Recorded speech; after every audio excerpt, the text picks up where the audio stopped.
22শে জানুয়ারি সকাল থেকে দেশ জুড়ে উন্মাদনা অযোধ্যায় রামলালার প্রাণ প্রতিষ্ঠাকে ঘিরে। ব্যতিক্রম নয় দুর্গাপুরও। এদিন সকালে দুর্গাপুর আদালত ভবনেও রামের পূজা অর্চনার আয়োজন করেছিল ন্যাশনালিস্টিক লয়ার্স ফোরাম। এটি আইনজীবীদের একটি হিন্দুত্ববাদী সংগঠন। পূজা অর্চনার পাশাপাশি আদালতে আগত মানুষদের মধ্যে লাড্ডু বিতরণও করা হয়।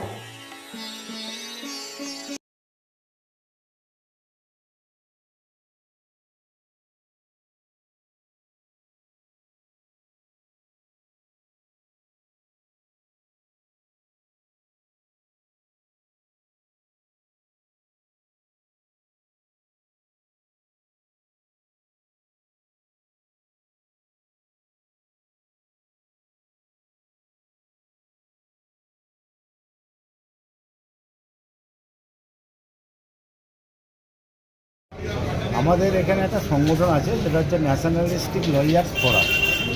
এটা একটা হিন্দুত্ববাদী সংগঠন। সেই সংগঠনের পক্ষ থেকে আমরা এই পুজোটা করি।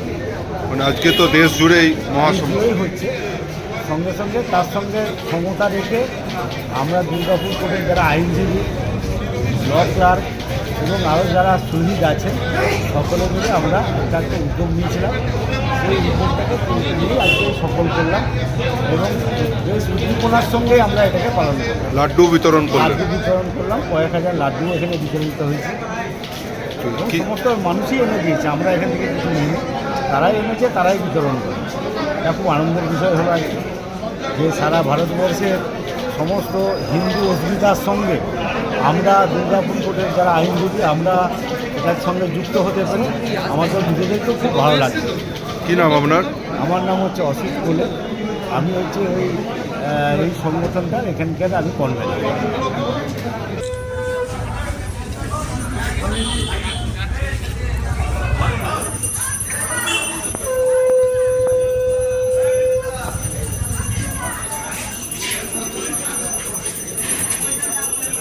দুর্গাপুর থেকে কৌশিক বাসুর রিপোর্ট, 99 নিউজ বাংলা।